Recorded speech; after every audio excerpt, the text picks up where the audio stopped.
Este é o Movecast, uma realização do MOVE, Movimento pela Ética Animal Espírita. Quer conhecer mais o MOVE?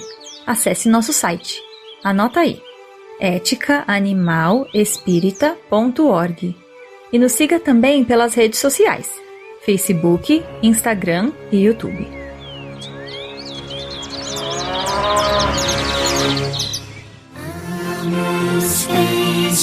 Os bichos d'água, amo as aves e os bichos do céu, amo as flores e os seres da terra, tudo que vive se move nela. Irmãs e irmãos, humanos e não humanos, ou melhor, toda a natureza, louvados sejam!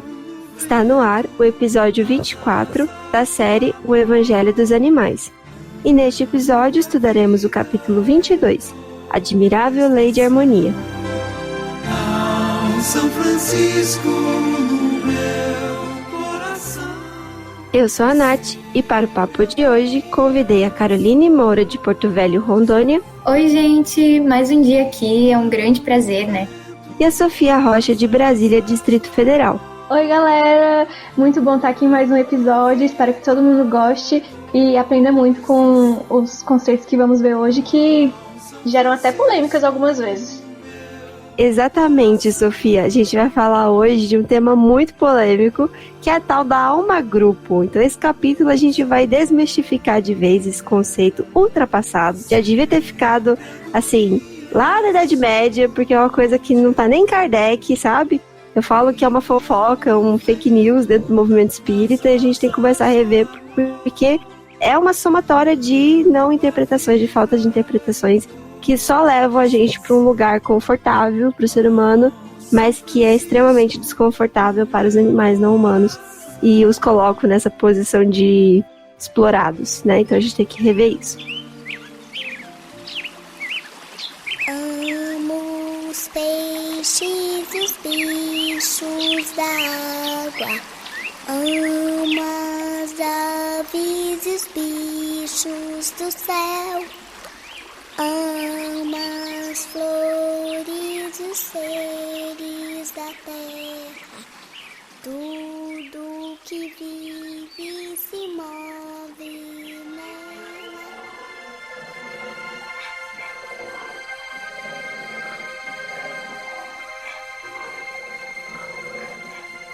Mas, começando então, a gente está no capítulo 22, nossos amigos continuam, né, no grupo, nesse mesmo dia, continuam estudando, não pararam desde o capítulo anterior, e aí eles começam nesse capítulo justamente com uma dúvida que a Amanda levanta a respeito da alma grupo.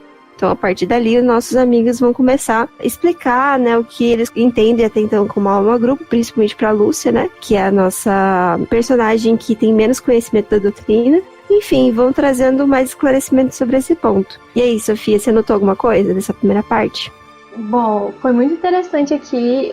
Primeiro eles começaram explicando para a Lúcia, né? Como você falou, ela não estava familiarizada com o conceito. Então o Edson explica brevemente a crença de que os animais, quando desencarnam, voltam para um todo único. Como se houvesse uma única alma de animal no universo. Então Plínio chega a acrescentar que ainda existem muitas variações dentro desse conceito, em que alguns acreditam que existia uma alma-grupo para cada espécie, ou que isso se dá apenas para animais considerados inferiores, como insetos e peixes, e outros dizem que a alma ela só se individualizaria quando chegasse na fase de humanidade. Então, dentro do próprio conceito, tem várias vertentes, dentro dessa fake news aí, para todos os gostos. Mas a Lúcia, ela faz uma pergunta muito importante. A Lúcia faz essa pergunta maravilhosa. O que a doutrina espírita diz sobre isso? Porque não é o que os espíritas por aí, as pessoas aleatórias dizem, é o que a doutrina traz. Que é um questionamento que a própria Amanda tinha. E que essa simples ideia causava certa angústia, pois significaria que a sua Fifi, que a gente vem acompanhando, né, que é a cachorrinha dela, que ela perdeu no início do livro, significaria que ela teria perdido a sua individualidade ao desencarnar. E isso deve ser um pensamento realmente que traz muita tristeza, porque o animal se dissolveria num todo. Então será que é assim mesmo? E é claro que nesse ponto do livro, eles já estudaram muitas referências do próprio Livro dos Espíritos que refutam essa ideia. Então, pontos inclusive que foram discutidos no capítulo sobre animais no plano espiritual, que a gente gravou nos episódios anteriores, né? Mas aqui eles vão focar não apenas na sobrevivência da alma, mas também na sua individualidade. Então, para começar esse raciocínio, Plínio traz um trecho do livro Obras Póstumas, no item 7 da primeira parte, que discute a individualidade dos humanos, utilizando como argumento as qualidades e diferenças que constituem a personalidade da gente. É um raciocínio que a gente pode facilmente extrapolar para os animais, o que os personagens fazem, né? E ao invés de comentarmos vários exemplos que eles dão, eu quero convidar aqui quem está escutando para pensar nas suas próprias vivências com animais enquanto a gente comenta as nossas. E aí, quem tem uma história para provar personalidade diferente dos animais? Porque antes de começar, a gente já estava falando dos cachorros da Nath, né? Um é muito meiga e outro só de olhar já começa a rosnar, porque aqui em casa também é do mesmo jeito. Eu tenho 2 cachorros, o bilíngue e o poliglota. O bilíngue, eu falo que ele só late em 2 línguas, então ele é mais humilde. Então é um cachorro muito mais pacífico. O poliglota, ele já se acha assim, porque, sabe, se pensa mais letrado. E aí ele é muito mais arrogante, é um cachorro muito peculiar, sabe? E vocês, meninas? Cara, os nomes, eu tô... bilíngue e poliglota. Então, como a Sofia tava comentando, um pouco antes da gente iniciar essa gravação, eu tô com o Mike aqui no meu quarto. O Mike, ele é o bravinho, assim. Eu brinco que ele já foi um cão, assim, de polícia, assim. Não vou nem estipular uma raça, porque depende muito. É o que a gente tá falando de personalidade. Mas sabe aqueles cães, assim, que protegem a polícia, que são farejadores, alguma coisa assim? Porque ele é muito bravo, ele é só um shih tzu, ele é um cachorro que ele é muito fofo, ele não admite que ele é fofo, então ele não aceita que as pessoas querem abraçá-lo e apertá-lo e beijá-lo, então ele rosna o tempo todo, ele é muito bravo, ele já quase arrancou meu dedo várias vezes.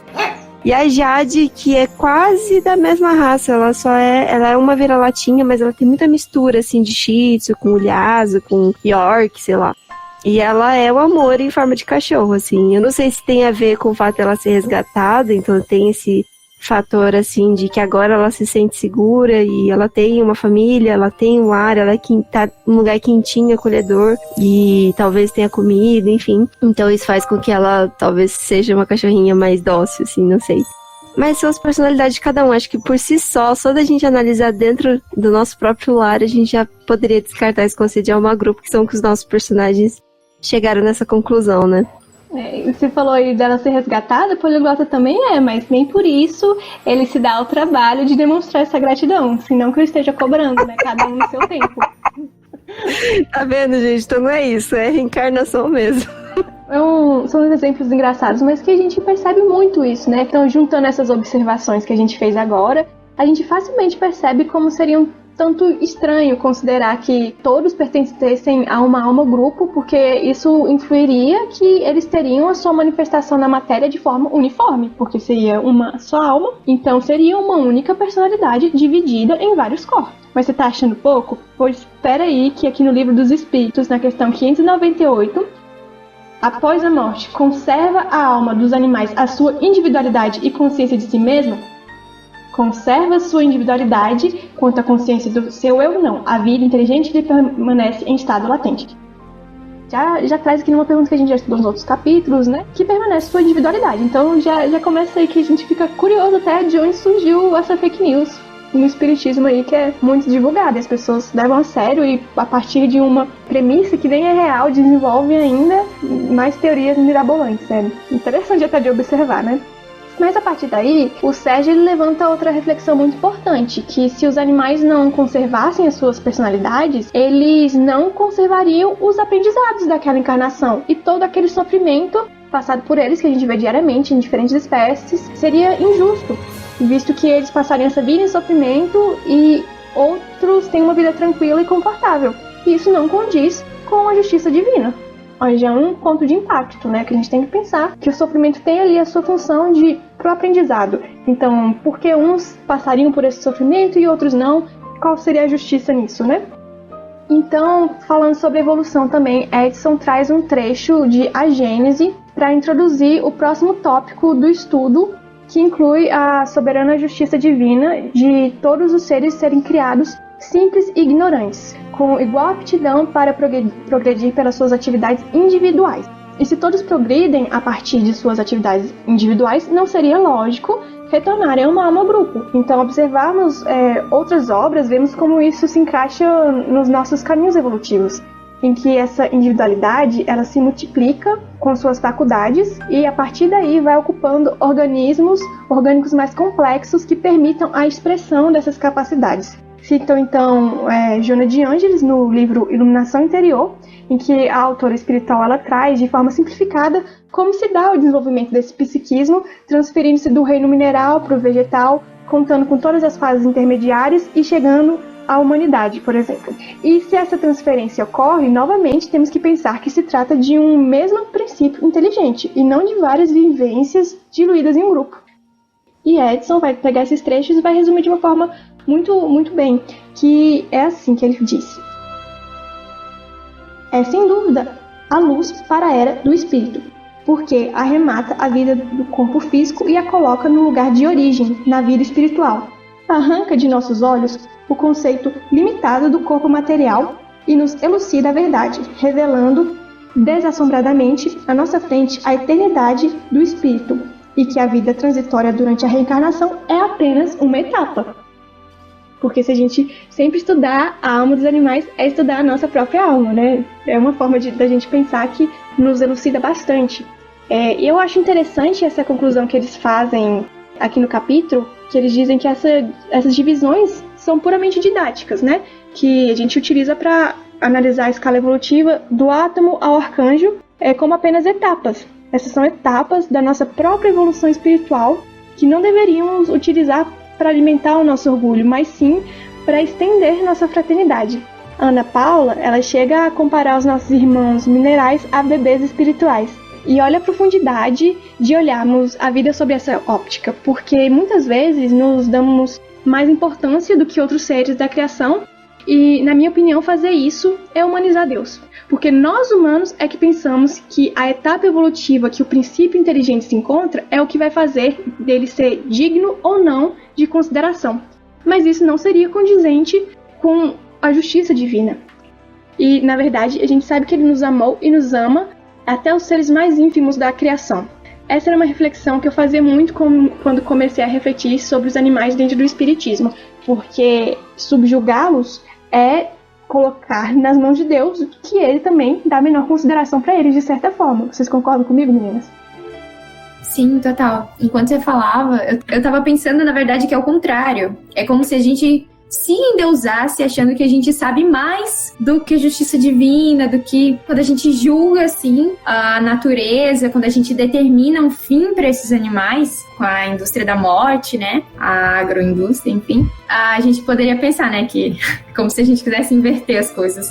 Agora que a Carol falou isso, eu fiquei pensando assim, sobre essa parte de indústrias da morte, um pequeno comentário. As aves e os mamíferos que a gente extermina para alimentação já estão no grau de ter uma personalidade muito consolidada. E a gente está exterminando aos bilhões sem ao menos conhecê-los. E nem conhecer a sua história, nem conhecer sua trajetória espiritual. Quando eu penso nos pintinhos, por exemplo, que são triturados vivos com menos de um dia de vida, aos milhões também na indústria dos ovos, você pensa assim, meu Deus, né? É um espírito que viveria 8 anos nessa existência com todas as suas experiências e você aniquila com 1 hora de vida às vezes. Mal saiu do ovo, mal eclodiu do ovo e já foi morto, né? Já perdeu essa oportunidade. Enfim, é algo pra gente se aprofundar. Não são números, não são toneladas, não são peso, não são, sabe, número de baixas.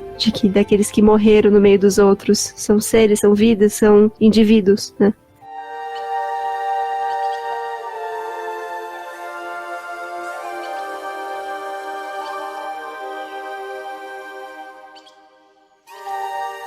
Então, a partir desse trecho, os nossos amigos eles vão começar a se aprofundar um pouco mais a partir de um comentário do Edson. Ao refletir sobre a fala dos amigos, ele para e pensa a respeito do livro A Caminho da Luz, porque tinha um trecho lá que ele não tinha entendido completamente, mas que agora com essas reflexões parecia fazer sentido. Então ele puxa o trecho do Divino Escultor, que eu não vou ler ele inteiro, ele tem outros trechos depois, porque realmente é muito grande, mas para todos que tiverem interesse, ele praticamente pegou o trecho na íntegra do que está no livro do Divino Escultor, o item Divino Escultor, e basicamente ele está falando sobre esse aspecto de que Jesus é o nosso Divino Escultor, porque ele recebeu das mãos augustas de Deus esse orbe terreno, né, para trabalhar, para moldar como uma argila, e não só para estabelecer toda a estrutura física, né, o equilíbrio dessas forças físicas, como a atmosfera, a existência de lagos, rios, oceanos, há também a questão de relevo, ter uma montanha, ter um vale, ter um deserto, ter uma floresta, né, enfim, para permitir que haja todas as possibilidades possíveis de habitats diferentes, de ambientes diferentes, né? E de uma estabilidade dessas forças que, convenhamos, né? Antes a Terra era uma bola incandescente e o Cristo foi e estabilizou tudo isso para que a temperatura fosse adequada, para que houvesse essa atmosfera. E aí, a partir de então, começar a trabalhar com aquelas moléculas que estavam soltas, aqueles átomos, e começar a constituir os primeiros corpos físicos de coacervados, né, que seriam as células primitivas, e a partir daí começar a evoluir para uma vida propriamente dita, uma vida animada. Enfim, então é bem interessante esse trecho para quem tiver interesse, mostrando que Jesus é o nosso governador planetário, e ele estava por trás de todas as vidas que viriam, todos os seres. Ele até coloca aqui no fim: ele organizou o cenário da vida, criando sob as vistas de Deus o indispensável à existência dos seres do porvir. Ele não falou do ser humano, ele falou dos seres do porvir. Lembrando, né, que por milhões de anos, antes do ser humano chegar aqui, né, e existir aqui enquanto humanoide mesmo, a gente passou por milhões de anos tendo animais e plantas e dinossauros e outros animais, assim, que não conviveram com a gente porque já foram extintos. Então, mais uma vez provando que a gente não tem aqui como os animais e as plantas e os vegetais e toda a atmosfera e todo o ecossistema como um palco, um cenário para o ser humano atuar, mas sim como todos nós coexistindo e convivendo pacificamente para evoluirmos juntos, né? Então, enfim, eles vão trazer um pouco esse aspecto, também essa questão de que a gente atribui essa palavrinha natureza, do tipo, a natureza é perfeita, a natureza é sábia, a natureza é amorosa, mas a natureza são o trabalho primoroso que Jesus e todos esses espíritos que participaram desse movimento, dessa equipe, coordenaram nesse trabalho minucioso, né, para compor todas essas formas de vida que aqui existem, pelo menos a parte da roupa, né, essa coisa física, que essas espécies diferentes que povoam, que apenas são, a gente vai falar mais pra frente sobre isso, mas apenas vestimentas para o espírito evoluir e conseguir atributos. Enfim, mais pra frente, eles começam a elogiar essa fala, que eles acharam muito bonito, esse conceito, principalmente da natureza. Tem um trechinho da Caminho da Luz que Jesus fala, né? Antes de vocês serem, eu já era. Então isso é bem interessante a gente mostrar que Jesus já era um espírito puro nessa fase. E aí tem um novo trecho que o Edson lê para todos, é um trecho também um pouquinho grande, mas esse eu acho que vale a pena a gente ler, porque ele é importante pra gente entender a próxima fase.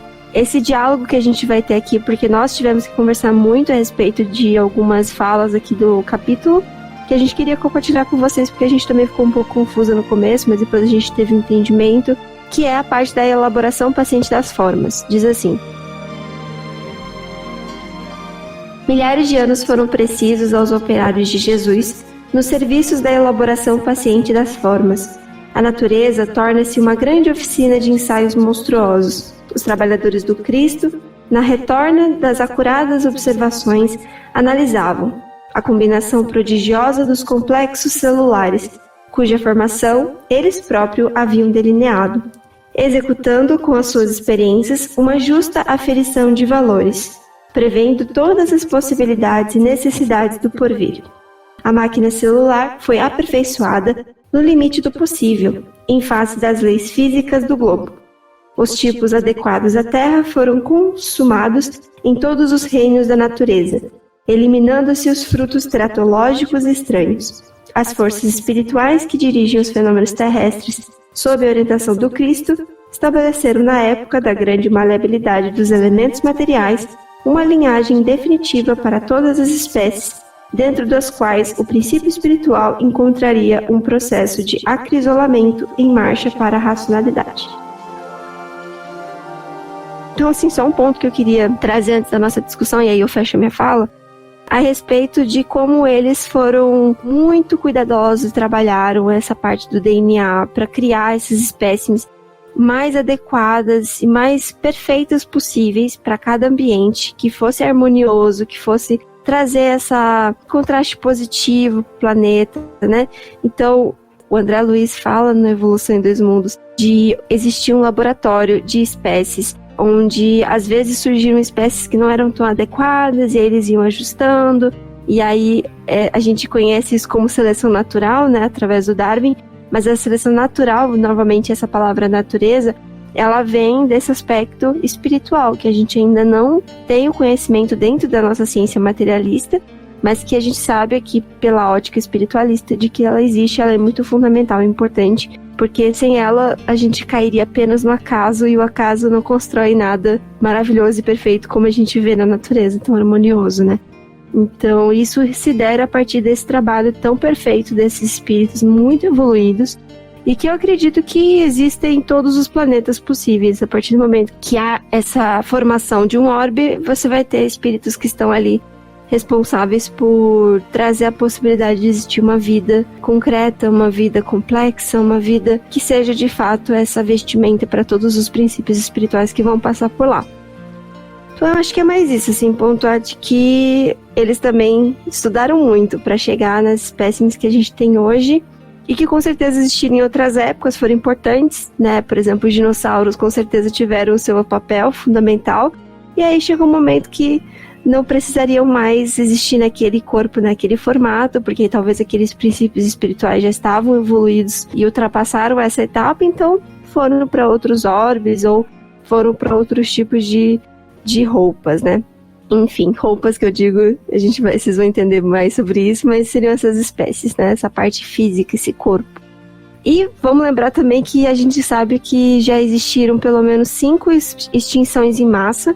Eu gosto de falar que é um reset mesmo, é como se a espiritualidade falasse assim, pronto, essa fase já deu, já entendemos, já estudamos muito sobre essas espécimes, esses corpos, vamos tentar fazer algo diferente a partir desse conhecimento que a gente adquiriu. Então, houve alguma catástrofe e praticamente assim, 90% da vida foi extinta nessas catástrofes, né, nessas extinções em massa. E sabemos que hoje nós estamos vivendo a 6ª extinção em massa promovida pelo ser humano, através da era geológica do Antropoceno. A gente ganhou o nome de uma era geológica por conta da nossa pegada aqui no planeta, né? Daquilo que a gente tem feito, principalmente de negativo. Então, enfim, só para pontuar isso para vocês, e aí eu jogo para as meninas esse ponto que a gente vai falar a respeito dessa linhagem definitiva que ele fala no final do trechinho.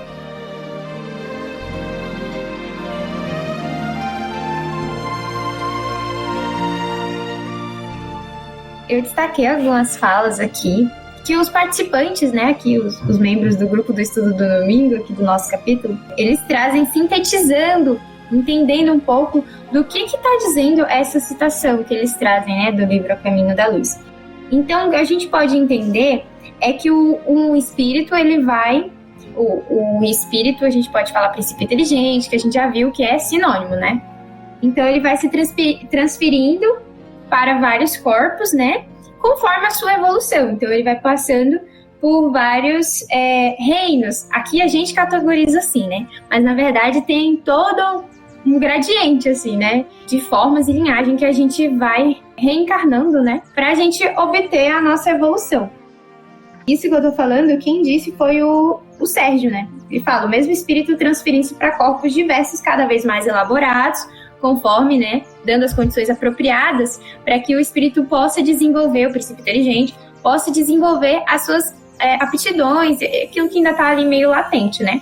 Como quando a gente pensa em reino mineral, vegetal, animal e hominal, né, assim. E aí no livro A Caminho da Luz, ele explica justamente, por isso que o livro, eles até comentam, né, sobre o título do livro, né, que é A Caminho da Luz, realmente. Então ele explica desde o comecinho. Então, a ideia do livro e dessa citação é explicar essencialmente o quê? Que todos esses processos são uma trajetória equivalente, importante a caminho da luz. Não é uma inferior à outra, de forma alguma, e todas necessárias, porque não dá para pular etapas, não dá para pular degraus na evolução. E a gente entende isso claramente quando a gente estuda evolução anímica, e a gente observa que a gente não tem um elo perdido. Qual é o elo perdido? E essa evolução está acontecendo, ainda que em outros planos. Então, é por isso que não tem saltos. Aqui a gente não consegue compreender e ver, não, daqui, né, a gente tenta traçar uma linha linear da evolução, aqui na matéria, né? Mas a gente tem evolução em vários planos, com isso a gente consegue atingir aí o arcanjo, né? E ele faz um dos participantes aqui também faz uma consideração muito interessante, que é falando assim, que é como se fosse na escola, né? Isso é evolução. O Sérgio fala, olha só, eu gosto muito das falas do Sérgio, hein?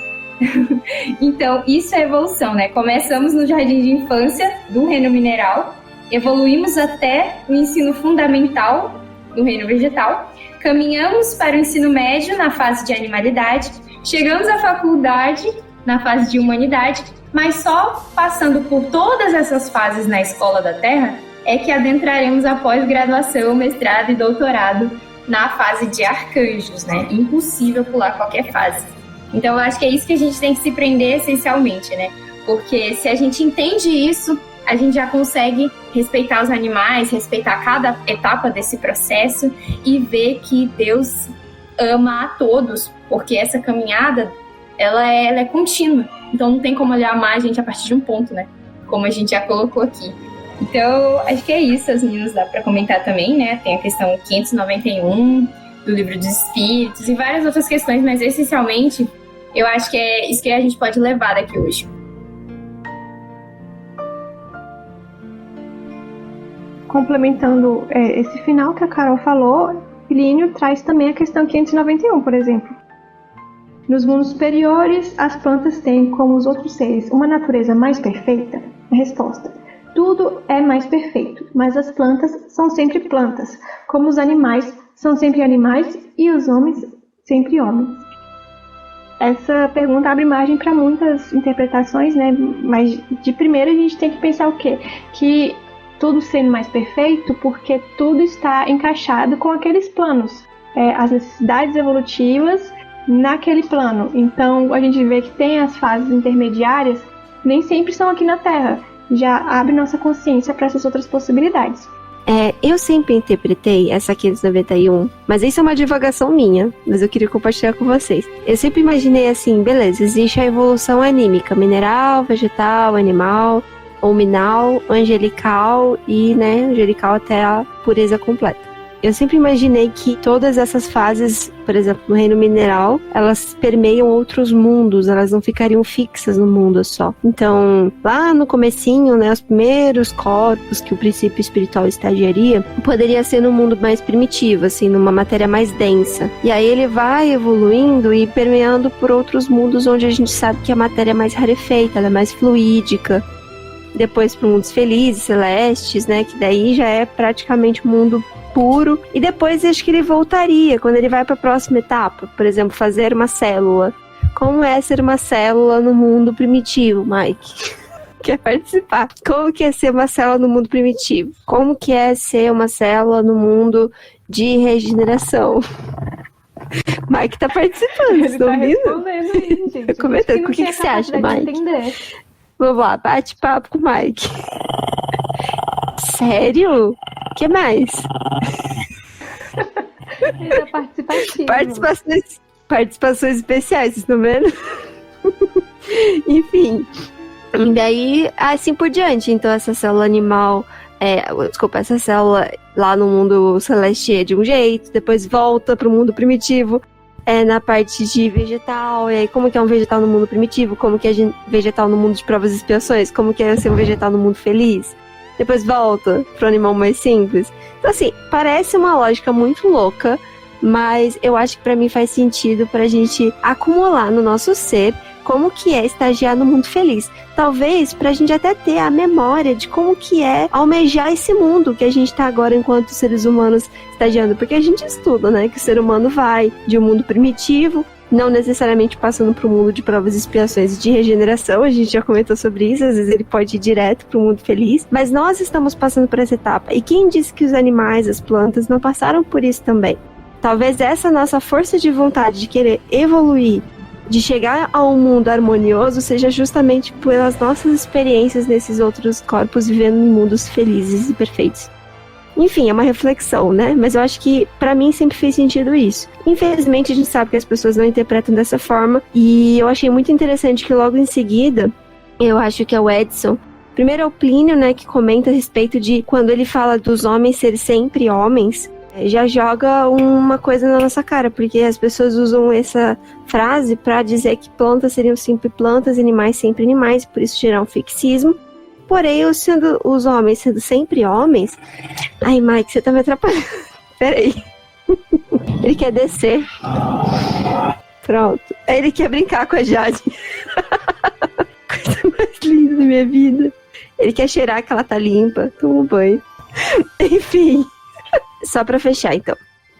O Plínio joga uma coisa interessante pro nosso orgulho, porque quando ele comenta que os homens são sempre homens, então os homens também estariam fixos nessa ideia de evolução, e portanto a gente não evoluiria para ser anjo, para ser um ser puro.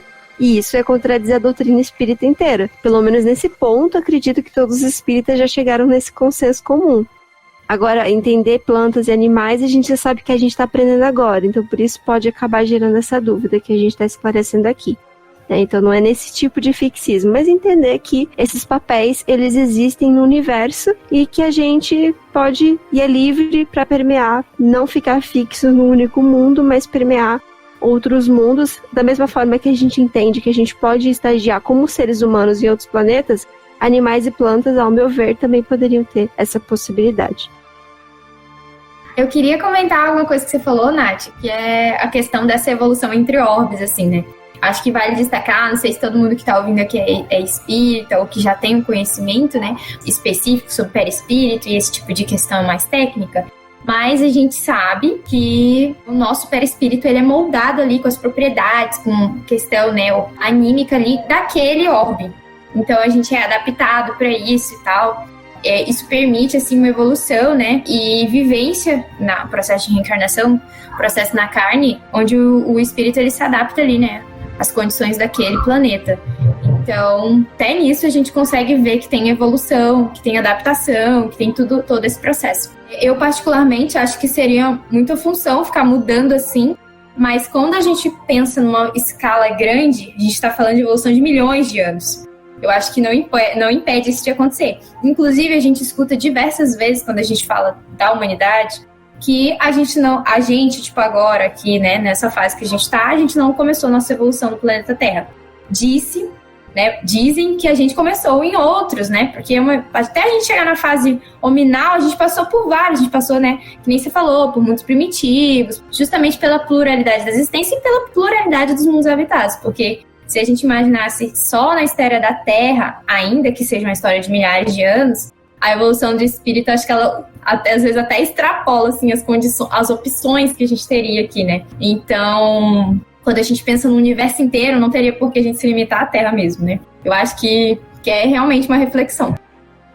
Mas, voltando aqui, né, voltando aqui pro nosso texto, eu acho que o Plínio, ele fala uma coisa interessante, né? Que o corpo físico, ele não tá fixo de que ele sempre vai ser a mesma coisa, até porque a gente entende essa questão da evolução.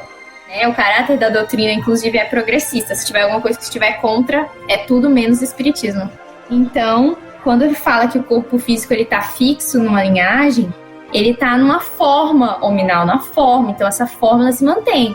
Vai ter mudanças ali de questões evolutivas, mas a gente sabe que a gente consegue reconhecer o que é um ser humano pela forma dele, assim como a gente consegue reconhecer qual é a planta. Olha, a gente pode pensar que tem um gradiente aí, porque a gente entende a evolução.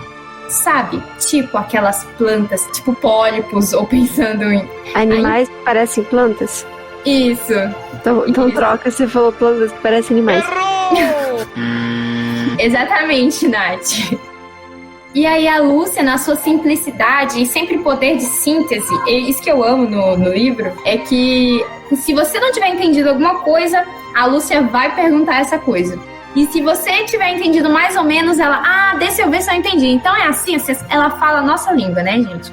Então ela vai falar assim, quer dizer que devemos pensar no corpo como se fosse uma roupa do espírito na Terra. Por quê? Porque a gente tem um corpo que a gente precisa, né, pra estar interagindo e tal, a gente precisa disso. E aí ele funciona como se fosse uma roupa, não que a gente esteja dentro, necessariamente, porque o espírito não está dentro do corpo, né, ele acaba sendo expandido, enfim, ele está conectado, ele interage e está em sintonia com, né, inclusive esse corpo é preparado para nós, né, para aquela vivência. Então a gente não habita o corpo de alguém ou outro corpo, né, não sei se tem uma pessoa que não é espírita, mas é bom a gente deixar isso claro, né. Então a gente tem um corpo que é preparado para que a gente possa ter essas experiências, e aí a gente vai trocando. Então é como se fosse uma roupa mesmo. E tem uma música que fala mais ou menos sobre isso, sobre reencarnação, sobre essas experiências, corpos, né, que a gente se utiliza para aprender e que conforme a nossa evolução moral, esses corpos eles vão sendo adaptados para que a gente possa desenvolver as potencialidades e faculdades. E aí eu vou cantar essa música para vocês.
Carol! Ai, que canção gostosa de ouvir. Tem um ritmo tão bom, assim, me deu uma vontade de estar num evento espírita, né, Sofia? Saudade de comer muito em evento espírita e abraçar. Tô carente de evento espírita.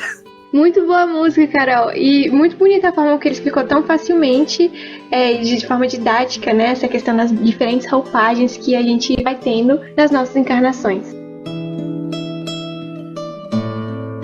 Eu acho que dá pra gente trazer agora nesse finalzinho de episódio só o ponto que a gente ficou na dúvida, mas aí a gente só traz as nossas conclusões, assim, pra vocês, caros ouvintes, a respeito dessas linhagens fixas, né, de evolução, né, que ele traz do A Caminho da Luz, mas é complementado pela Evolução em Dois Mundos, e as falas dos amigos vão trazendo também questões do Livro dos Espíritos.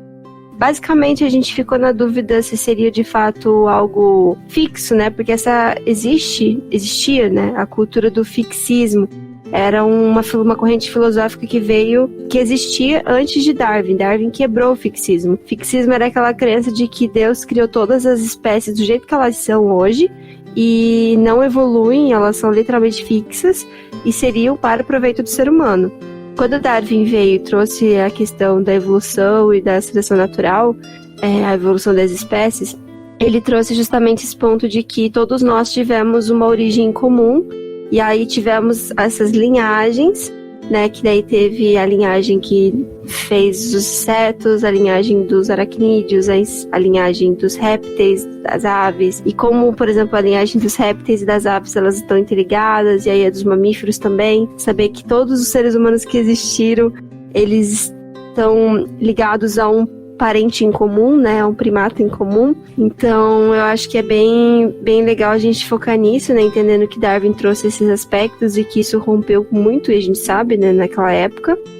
Mas não é sobre isso, né, acho que talvez algumas pessoas que leram podem ter pensado como eu pensei, né, de que talvez os comentários dos personagens podem trazer esse aspecto de que o Cristo, ele já planejava essas linhagens, só que essa linhagem eu tinha entendido mais um aspecto de espécie, como se algumas espécies elas já fossem o ápice da criação, e aí a partir dali elas não evoluiriam mais porque elas já atingiram esse patamar e enfim, sabe, fica uma coisa, parece que é contra a seleção de Darwin, sabe? Eu tinha entendido dessa forma. Então, pra gente não chegar nesse ponto de gerar dúvidas, né, entre os ouvintes, talvez pessoas que entenderam dessa forma, a gente só queria ressaltar isso, que não é linhagem no conceito de espécie, mas uma linhagem num conceito mais geral, assim, a existência de, por exemplo, de esponja do mar e de água viva, né, que são os quinidários.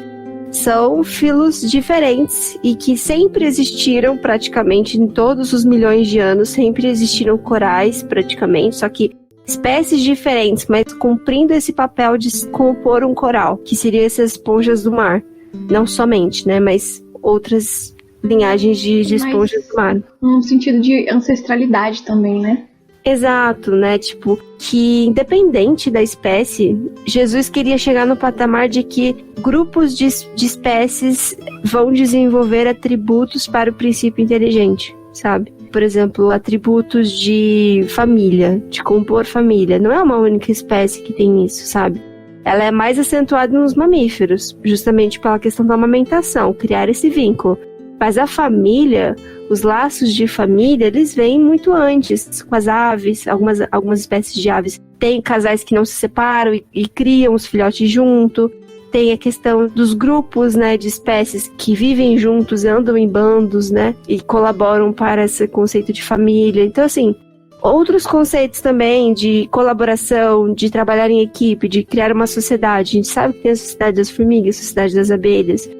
Então, são espécies que progrediram para chegar no ponto de criar uma coisa tão inteligente, tão potente, para justamente o princípio inteligente passar por essas etapas e aprender aquilo que tem que ser aprendido. Eu acho que se a gente entender por essa ótica, fica mais fácil de entender os comentários dos personagens. Essencialmente, né, acho que a gente pode pensar no Evangelho, nas palavras de Jesus. Conforme a gente vai estudando a doutrina espírita, a gente vai entendendo que a lei é cada vez mais de amor. E aquilo que estiver meio fora, qualquer interpretação que esteja fora disso, a gente pode pensar que não é o caminho, né? Então, acho que esse senso moral, eu acho que ele conduz a gente, né? Ou deve conduzir a gente nas nossas interpretações, acima de qualquer coisa, né? E até mesmo porque os espíritos os comentários aqui são de pessoas, né? A gente tem uma base real dessa história aqui, né? Pelo que eu ouvi falar. E também tem a nossa interpretação, que a gente pode estar falando aqui alguma coisa agora, e daqui a 5 anos a gente ouvir esse mesmo podcast, pensar que a gente entendeu uma coisa nada a ver. Mas que, assim, essencialmente, a gente vai continuar pensando nos animais, no respeito a eles, ainda assim que é uma coisa meio rudimentar, digamos assim, né? Já que a gente tá na evolução ainda, intelectual e moral também, então eu acho que tá tudo certo, assim. Acho que, de qualquer forma, a gente tem uma contribuição que é válida para todos nós, para quem tá ouvindo e pra gente, né?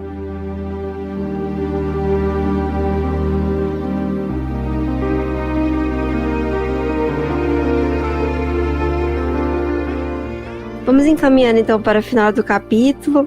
Tem uma parte que eu achei muito legal, do meio de uma fala do Plínio, que é logo depois que eles entendem toda essa beleza que é a criação, como Jesus teve esse papel fundamental e ainda tem esse papel fundamental, e como nós, né, nos achamos senhores da criação e achamos que temos o direito de destruir tudo que foi construído, né, por essa equipe, com esse planeta maravilhoso que a gente tem e que até então é o único que conhecemos, pelo menos conscientemente, nessa vida, né? Não sabemos como é em outros mundos.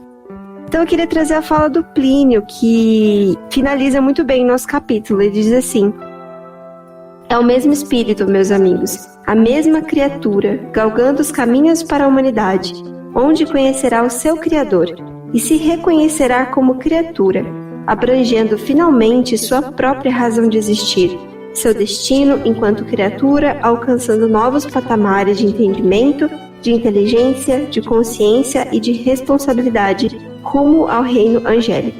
Fomos nós antes, somos nós hoje, seremos nós amanhã. São nossos irmãos animais hoje, que são nossos irmãos em espírito.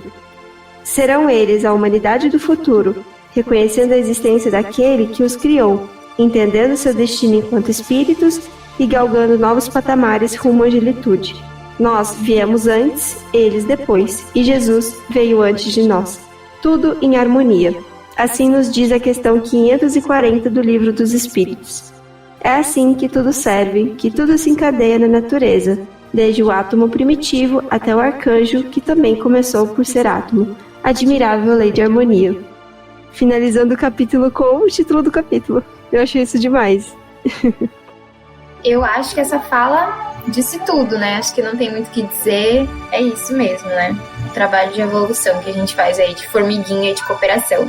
Ainda que a gente esteja entendendo o nosso compromisso, né, enquanto humanidade aí para com os animais. Justamente, aos poucos a gente vai usando da nossa consciência, percebendo essa questão, por exemplo, da individualidade, que está tão clara pra gente e que a gente fica guardando de lado para ter uma justificativa para os nossos atos para com nossos irmãos, que são atos injustificáveis muitas vezes. E que a gente pare, né, gente, de usar o conceito de alma grupo para justificar coisas injustificáveis, né? E vamos estudar o comportamento dos animais, vamos estudar, por exemplo, como é que um cardume de peixes funciona naturalmente e não atrelar isso a uma alma grupo. Desconsiderar pelo menos metade das referências doutrinárias que falam sobre isso, que nos mostram claramente a individualidade, a consciência, a inteligência, todos os atributos que os animais têm, que são nossos irmãos. Tá bom? Muito obrigada, meninas, por participar com a gente nessa noite, nessa gravação de podcast. Obrigada aos nossos ouvintes que também estiveram conosco nesse capítulo. E desejamos que vocês tenham ótimas reflexões. A gente sempre convida vocês para ler o capítulo, né? Porque aqui a gente tem muita coisa que a gente deixa de fora, viu, gente? A gente não tá fazendo nenhum audiobook, não. A gente tá só comentando as principais coisas que a gente nota nos capítulos, mas sempre convidando os ouvintes para adquirir o livro e estudar por conta própria. É muito importante a gente ter autonomia nos nossos estudos e não apenas escutar, né, quem estudou e repetir isso, né? É importante que a gente tenha esse senso crítico, já dizia o Kardec, né? Então eu espero vocês no próximo capítulo, capítulo 23, A Magnífica Viagem da Consciência. E vamos permear por outros conceitos interessantíssimos para a espiritualidade dos animais. Muito obrigada, meninas. Fiquem com Deus. Tchau, gente. Tchau. Paz e bem, gente. Tchau, tchau.